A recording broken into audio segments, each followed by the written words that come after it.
Hello, everybody. This is George and Mario from Marduks Muse, and we're here talking about the Trump Inauguration 2025. What does it portend? What does it tell us about the upcoming 4-year presidential cycle? Will it be the last 4 years of a president? Is this the end of American democracy? We're going to examine the inauguration chart for clues. Will Trump fully take the reins, or is Trump actually reigned himself? Is he gagged and balled with someone else holding the puppet strings? Yes, I'm talking about a certain Elon Musk here. Well, let's start examining the charts and see which it will be. First, we'll pull up the Trump inauguration chart. But before we do that, let me pause for just a brief moment and ask Mario, do you have anything to say or do you have any insights for today's episode of Marduks Muse? So the chart looks real interesting. I've been looking at it. I had some asteroids, but not all of them were connecting there. But it looks real interesting. I'm gonna add in at the end the Trump inauguration as the gates that are active through human design, and I'll explain that and how you could compare your chart to it because you could look at it as how you will be doing under this particular imposition of, of a leader's kind of uh Will. will, yeah. Yeah, yeah. I mean, you go back Um, all the way. You go wow. back all the way to Babylonian astrology. And within the context of that Babylonian astrology, then the fate of the king, the fate of the emperor, is the fate of the people. And I think it's kind of like interesting. Like you look at different presidents, and we tend to go through as a nation what they're going through within their own birth charts. So I think that still holds true. I encourage everybody to do their own research, or to consult a professional astrologer like Mario or me to see if that's true for you, but also to go over that. Anyways, I know Mario has a lot of recordings, interesting recordings, on his YouTube channel at Watcher of Worlds, and I have a lot of interesting blog posts on mundane astrology. So if you want to get deep, you can look into that. But for us, then the question that we're going to be asking here is, what does this inauguration hold for us? Um, and then, so I'm pulling up right here the inauguration chart, Trump inauguration You 2025. put it a little bigger. Yeah, I can do that. Let's see. It's a little bit bigger. Get bigger. Um, there we go. So the first thing I think to know is that this is a highly ritualized ceremony. The ritual of the voluntarily giving up the power and passing it on to someone else. Noon, January 20th, every 4 years. Happens like clockwork. Now, there are those who are predisposed to thinking that Trump might not do another election, or he might find some way around doing another election. I find that hard to believe. I mean, he might. It was that an electioneering kind of thing. But at the same time, he's like 78 years old. He'll be 82 next time around. I bet he'll be tired and he'll want someone to pardon him for all of his past misdeeds and sail off into the sunset. However, Real quick, however, he's got a great Sith Lord in waiting. Vance's chart uh, is like mirror his. Bance's chart mirrors his. That's true. That's true. And we do also have, as an inauguration kind of like little bonus, this kind of really kind of cool thing that it has never happened before in the US, which is in the 10th house, basically conjunct the midheaven, although out of sign, is the sun and Pluto, which is the symbol of the emperor, the symbol of the authoritarian emperor. The sun and Pluto conjunct in Aquarius. So does he see himself as an emperor? Is this going to be an imperial presidency? I think the indications are, at the very least, that Mr. Donald J. Trump wants it to be an imperial presidency by the presence of that Sun-Pluto conjunction at the highest point in the sky. Wow. He's also an LAP, Pluto. He's the least aspected Pluto in his chart. So Pluto holds the most power. It wields the most power in his chart because it's not held down by the constraints of the geometry and aspects of the other planets. So his Oh own yeah. Pluto is super powerful. He was meant to wield power. This we cannot doubt. Um, I mean, power in regards as much as he has as a alkalite, to his but to the next level Sith Lord, you know what I mean. Yeah, to the next level Sith Lord. You know that, so that's the most striking thing for me off of the inauguration chart. The other thing that's really striking is that we got this grand trine, between the midheaven, Uranus, and then the South Node. South Node in Virgo. The nodes have just switched into Virgo. If you want to learn more about that, you can go and look at the last episode of Marduks Muse, where we talk extensively about the mundane uh, significations of the South Node moving into Virgo and the North Node in Pisces for the upcoming year. But this South Node trying the sun, trying the midheaven, trying Uranus.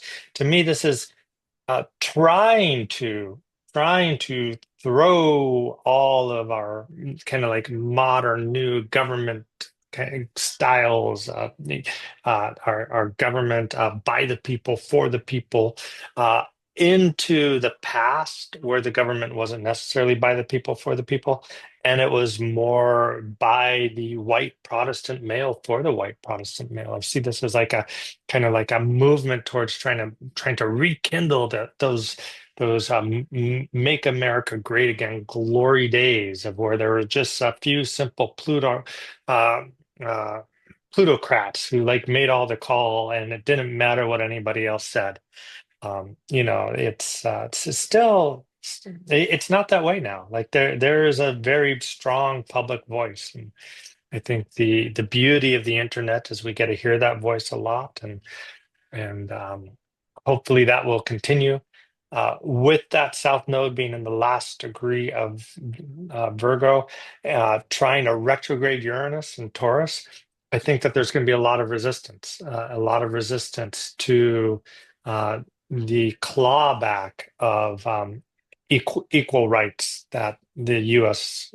Still has. Um, you know.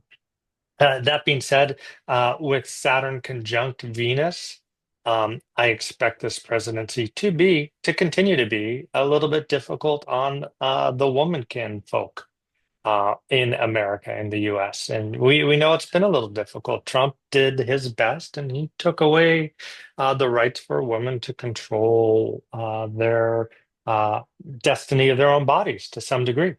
He achieved that by stacking the Supreme Court. The court itself is always represented as the ninth house in mundane astrology for a nation. That's got Mercury in Capricorn. That Mercury in Capricorn, 18 degrees, is a little bit trying the ascendant. To me, this is a conservative court, and I don't mean conservative in the sense of like uh, you know, um, like again, further eroding personal rights or human rights in the name of corporations. I mean that this is a court that it looks to me like it's going to actually check or rein in a little bit the worst impulses of the president-elect Trump when he takes office. It looks like it's going to do that work. However, it is square. That Mercury is square the moon, and it is opposed to Mars in Cancer. So then there is this quality of taking away, I think, workers' rights that will be pushed by the court over the next 4 years, and will go against the president, the will of the people, and for the president and the plutocrats, or the tech tycoons, as one might call them, as they try to remake American society.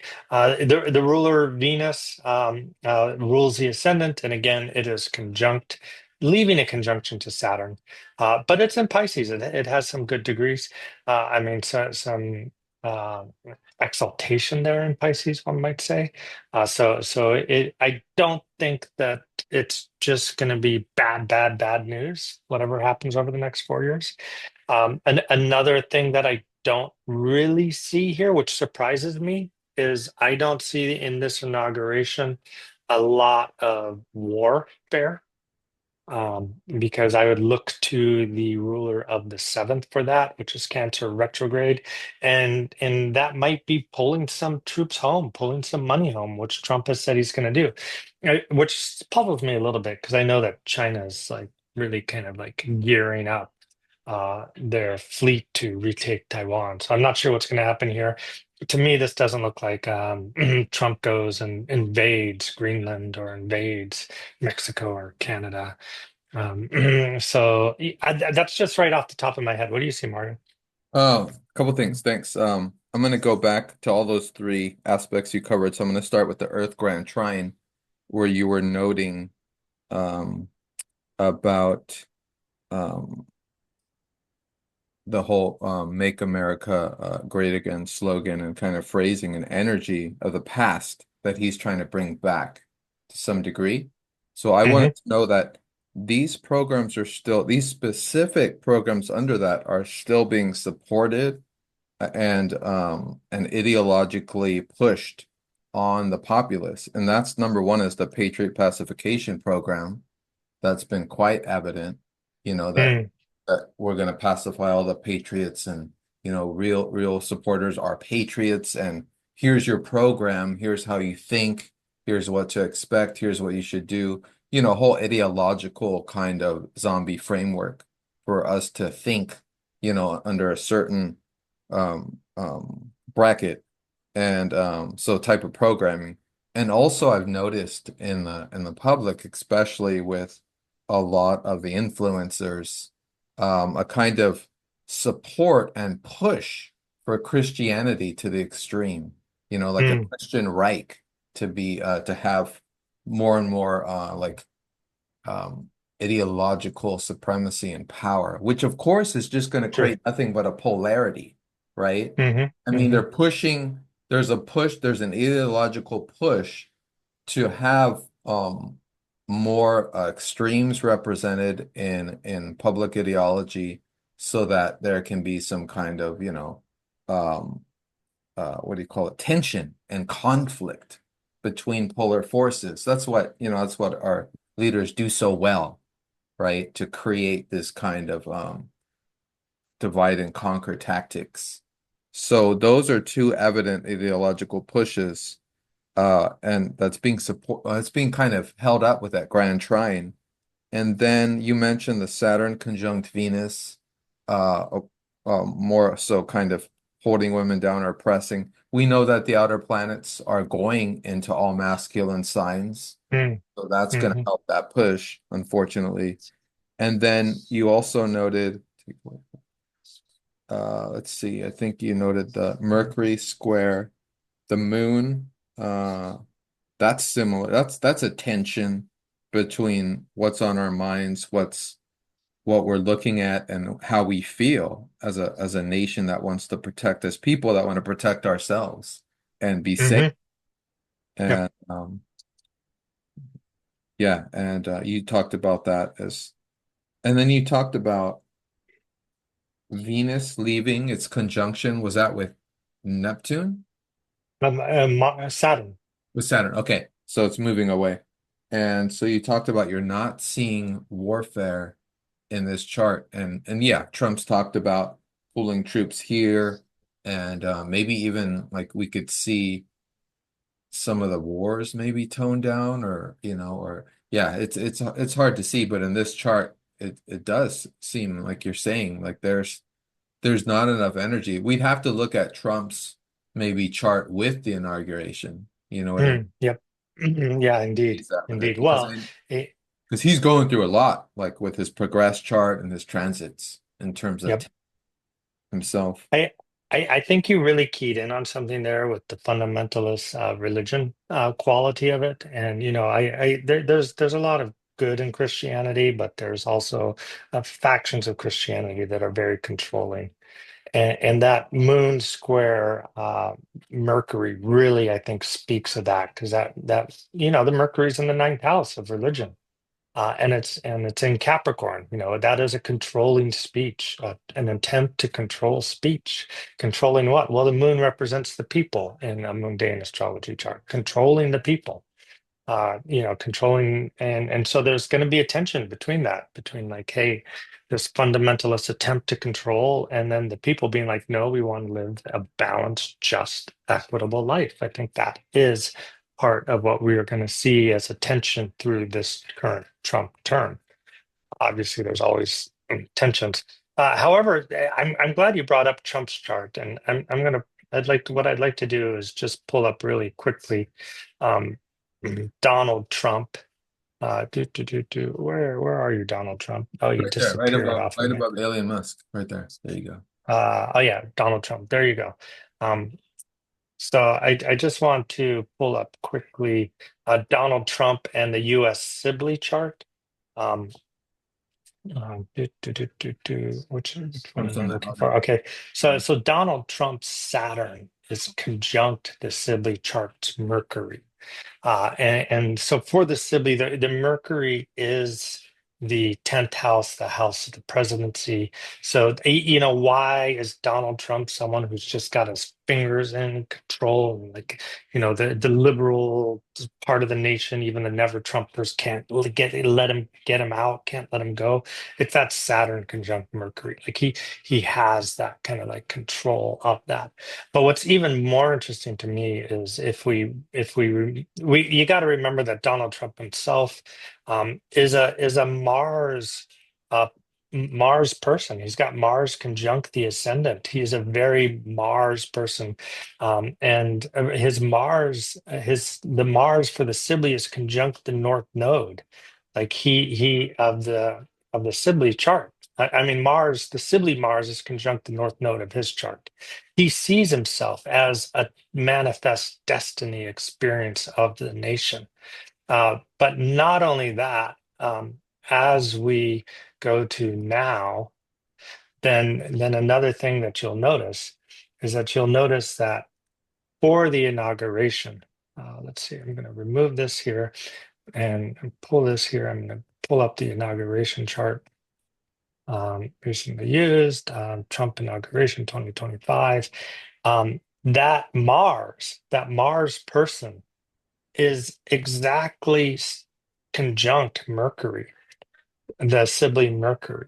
So the wrathful, out of control, caring, tender, sensitive, yet at the same time beastly figure of Trump as president conjuncts the Mercury of the Sibley chart for this inauguration. So Trump is this wrathful, out of control male Mars with a big red face, uh, expecting the place of the ruler of the nation on the inauguration. I just find that completely amazing, completely amazing. Yeah, well, it'll be fascinating to see it in the speech to decode, and discern what he's at, because they'll say it directly. He's already been doing it. Imagine Yeah. inauguration speech is going to be so direct with precise adjectives, for or just very just precisely what he wants to carry out, and it'll this will be a summary of it, you Yeah, know. for sure, for sure. And I mean, the last inauguration speech ended up being called the American Carnage speech because all he did was, I mean, a large part of the speech was him talking about how horrible America is and how broken America is, rather than like a vision for what it could become. He was like, there's crime in the streets. There's, the hooligans are running amok, destroying everything. It's maybe he has a little projection there. I don't know, but recently used. So we're gonna pull up Trump again here. So this is Trump versus the inauguration day. What do you see here? What do you see? Okay, so he's on the outside. So we got his moon on the south node. Yeah, Yeah. So we've got Uranus conjunct his midheaven, which has been going on for the last year. And that's kind of like the changing of fortunes. Looks like he's going to win, doesn't look like he's going to win, looks like he's going to win, doesn't look like he's going to win, and then he wins. But that Uranus isn't done changing the fortunes, which is interesting. What do you think about that? I mean, that's pretty right on. I mean, that's sudden changes, sudden shifts. And that's on the public stage. And we've been seeing this even with the assassination attempts. Those are sudden, intense experiences, right, of Mars energy. And Yes. Yeah. I mean, is Yeah. that even going to stop? I mean, his progress and his transits don't support that stopping. I mean, they're just as volatile and they add layers of Scorpio and Plutonic energy. I think his progressed ascendants in Scorpio, his progressed Pluto's like in the 10th house. Like there's layers of tension with power and sudden shifts of energy and sudden violent shifts of energy. It's all still there. Not violence Yep. per se, but just sudden, you know what I mean? Just sudden changes. So yeah, that's a lot. And then let's see what his Mars and Pluto is doing in reference to the inauguration chart. So he's on the outer Yeah. the He's on the outer. Do you want me to switch that? no, that's fine. I Um, can see it. Yeah, Yeah, so let's see what that Pluto is sextile Jupiter, sextile. So again, like yes, you're right. I 100% agree with you. This is going to be a dark speech. Pluto sextile Jupiter retrograde in Gemini. Um, then his right. Venus and Saturn conjunct Mars in the third house of the speech writer. Like he's just like he wants to unlay. He wants to like you Unload. know, vomit his grievances once again, and we're going to experience that through the whole 4 years. That's just something, you don't want to experience it, then unplug and deplug from social media and news, people. America will survive, There, but, there is but, there's some talk. We know this that there's some astrologers and some also some people that do calendrics and other things that are suspecting that there could be a shift in presidency, like somehow Vance could become, president. So it's just interesting because with I've been hearing that Uranus a lot. Yeah. on the midheaven, we don't know. I mean, there could be a sudden surprise. I don't know in what form. I don't think uh there'll be more assassination attempts, but there's sudden shifts still present with that Uranus right there on the midheaven. What do you think? Yeah, yeah, no, I think so. I think there's still sudden shifts to come, sudden surprises about what this is all about. And it's interesting. Like if we just check out Elon Musk versus Donald Trump, you know, on one level, I think like Elon Musk is on the inside wheel here, Donald Trump's on the outside wheel. So Elon Musk's sun, 5 degrees Cancer, Donald Trump's Mercury, 8 degrees Oh Cancer. man. So Donald Trump is the voice for Elon Yeah. Musk's Voice intentions. voice for the emperor. Voice for the emperor. Yeah, like maybe Donald Trump. I mean, Elon Musk is a true emperor, but this really intrigues me. So we come over here. We have Elon Musk. He has Mars conjunct his um, south, I mean, North Node in Aquarius. This is that Right. push for technology, Yeah. but it's opposing Trump's Leo Mars. So I do think that Elon Musk has a vision for the whole, and Trump has a vision for himself. He's always fighting for himself in a certain way. And these two things are they're gonna butt heads. When Yeah. you have Mars opposite Mars, there is no way that you don't like butt heads. Yeah. No, And that's right on. one thing that was announced today is Elon Musk is going to get an office in the White House.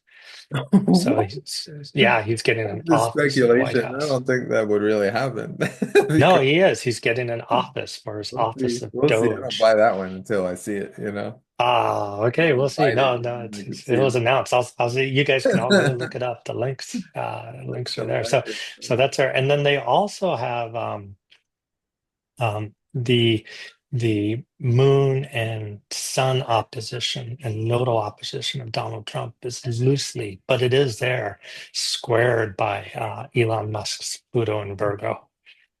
So then that's that drive, that power of driving Donald Trump. Like Elon Musk, I think knows how to get into Trump's head and drive him. I think that's just out of curiosity. Would you be okay looking at the inauguration and Elon Musk? Yeah, that's no, that's weird. But how? Like, see if he shows up somehow.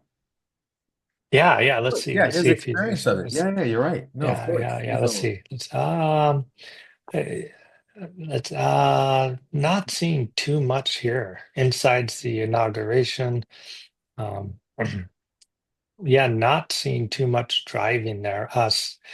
Do you see anything that sticks out? I see the North Node in Aquarius. No, it's too far from. It's still in Aquarius, so it's allowing in the Pluto Sun because Hmm. Mars. I mean, it's a far. It's a wide conjunction, really wide, but it's still a conjunction. But as far as anything else, South Node Pluto. The South Node. Oh, look at that. Look at that. Uh, Pluto on the nodes. Sure. Yeah. Interesting. Yeah, on the South Node again, trying to walk everything back. Almost trying to. Well, we got the South Node in Virgo. Because Virgo is also the workers. Virgo in mundane astrology, Virgo is the workers.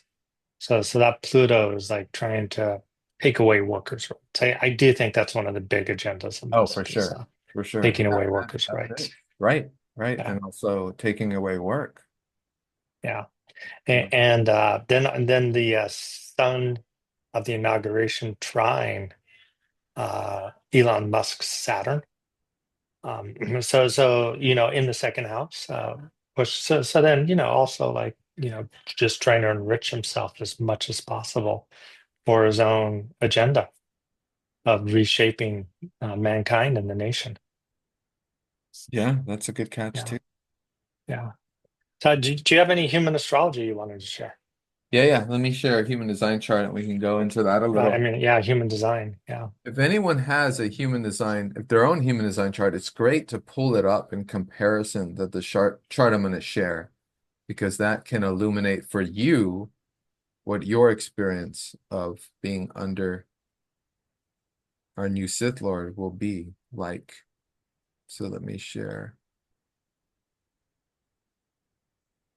Such a dance to share. So these are going to be the human design transits. Can you guys see it? Can you see it, Dorja? not yet, not yet. Select it. So let's see if this goes through. Oh, there we go. Okay. Can you guys see it? Oh yeah, yep. Okay. I can't see the bottom yet. I don't, There we go. I don't know if I can make it. I guess I can make it smaller. I don't know why it's so big. Oh yeah, there I can do it right there. Okay. It's better now. Yep. Okay. So if you guys out there have your human design chart, feel free to pause this video, pull it out, and see what this inauguration speech and the energy of this agenda, how it will affect you in the coming 4 years or however long its impact is. What you'll notice is on this day of the inauguration, we have the North Node in gate 36. That's over here. I'm not showing on the screen what the gates are exactly tied to in terms of the planets in the nodes, so I'll just explain. So we have the North Node here in gate 36 right here. And this is the gate of emotional crisis and intensity. And it's connected to the 35, which means it's the channel of transitoriness. And that means that the energy needs to keep moving and be shifting and needs to keep busy and active and moving about. And Trump's like that in general. He's a manifesting generator. And Hmm. he needs to move about his energy. He needs to go through this, go through that. He's obviously very emotional too. He has emotional authority. So he's comfortable with this energy. But are we comfortable with this energy? We've had Neptune here for the last 3, 4 years in this gate, Hmm. and it'll be moving into gate 25 in March. So that'll be a shift. But this is the imprint of the inauguration. So we have only one channel defined, Dorje, just one. And that's this channel of transitoriness, which again is an emotional energy that's constantly looking for culmination, for process, for mutation, emotional transference and mutation, getting through whatever dark emotional storms may be appearing. And the south node is here in gate 46, and that's in Virgo. And so again, the energy, not just for the Ray of New Year, which is 2 days later, but for this whole time period of Trump's, it'll be a time where the energy is going to flow really quickly and intuitively. And we won't have that much time to reflect. Hmm. Things will just happen because that's a direct manifestation channel from the emotional solar plexus to the throat. And throat in human design is how we manifest things. So when you have a direct channel to the throat, in other Hmm. words, it's a manifestor chart. So when you have a direct channel to the throat, then manifestation happens really quickly. And so this is a chart that's showing that things are going to be moving really quickly. And we have to be ourselves, I feel, in response to this, or well, in response to this, yeah, we're going to also be making our own decisions quickly and intuitively. Hmm. We won't have the time to self-reflect so much, Hmm. to overthink things. We have to put that aside with Pisces on the North Node in this chart as well, as happening for the next 2.5 years. That's where we can be with, this energy that's coming in. Any reflections on that, Dorje? No, I mean that makes sense. I just have a curious question there. You said that the North Node, right, is moving over to this channel 25. Correct. Does that mean that there'll be more capacity to access our hearts? See, that's a brilliant question because of the heart, right? Because of the heart ego center and the G center. Hmm. So, okay, so what it is that gate 25 will actually be activated. Right now, it's activated by Neptune. So Neptune's Hmm. already there. Um, so gate 25 is actually it is universal love. It's a Oh, love gate, beautiful. personal Yeah. love gate. But however, one thing to keep in mind is on May 25th, Saturn will go into gate 25, and Saturn will restrict Hmm. universal love and compassion. Uh-oh. So I Saturn, don't like hearing that. what's that? I don't like hearing that. I know it's a real rough thing because Saturn will be there with Neptune. Neptune will expand that, and Saturn will either make that a reality or it will restrict it. Let's put it that way. Let's have a perception on it and see what actually occurs. Because Saturn Mhm. solidifies things. So the mist that Neptune creates, the feel-good mist that Neptune may create over us, it's kind of cosmic, kind of ocean that we swim in. We'll see if Saturn will solidify that or if Saturn will restrict it and give it boundaries and contain it and limit it and limit us from compassion. And hopefully not, hopefully it'll be the other way. Yep. We'll have to observe and see. Yeah. Cool. Well, that's beautiful. So there you have it, people. This is the rundown of the um, inauguration chart from the perspective of the astrology and the human design. I think we covered a lot of ground there. Just stay on the positive side. I do think that sometimes it's really good to shake up some institutions, and maybe some institutions for the United States are going to get shooken up, and maybe we'll get things like high-speed rail, and maybe we'll get like some technology moving forward that might have been a little bit stuck just because of institutional inertia. Trump and Elon, they both like breaking things and moving quick. So maybe we'll see that. Yeah, that's the positive side, positive spin, and maybe there'll be less war. Maybe there'll be less war, which is also very positive from the chart. Yeah, yeah, that sounds and perhaps it'll be to some extent our experience of this period will be in such a way that we can move and observe and not react because as we approach the 2027 cross of the sleeping phoenix, more and more structures are going to come down, but Mm, they'll be replaced with new ones. And, depending where we're all at with that, that could be that's just what's happening, you know. And I think it'll yep, be relative to where all each of us are in our maturity and who we are and what we're aligning with. I mean, I'm more seeing than anything else a breakaway civilization because there's two fundamental choices that are coming up at that Aries world degree. And those two choices are Saturn or Neptune. And Jupiter squaring those two in mid-year is going to put the question to us to decide in which yep. direction. Yeah, beautiful. Well said. Well said. Well, thank you, everybody. And again, it's Torjay from Heart Astrology and Mario from Watcher of Worlds. And we look forward to seeing you next week as we do part 3 of our Year Ahead series. All right, you guys, thanks so much. Thanks, RJ.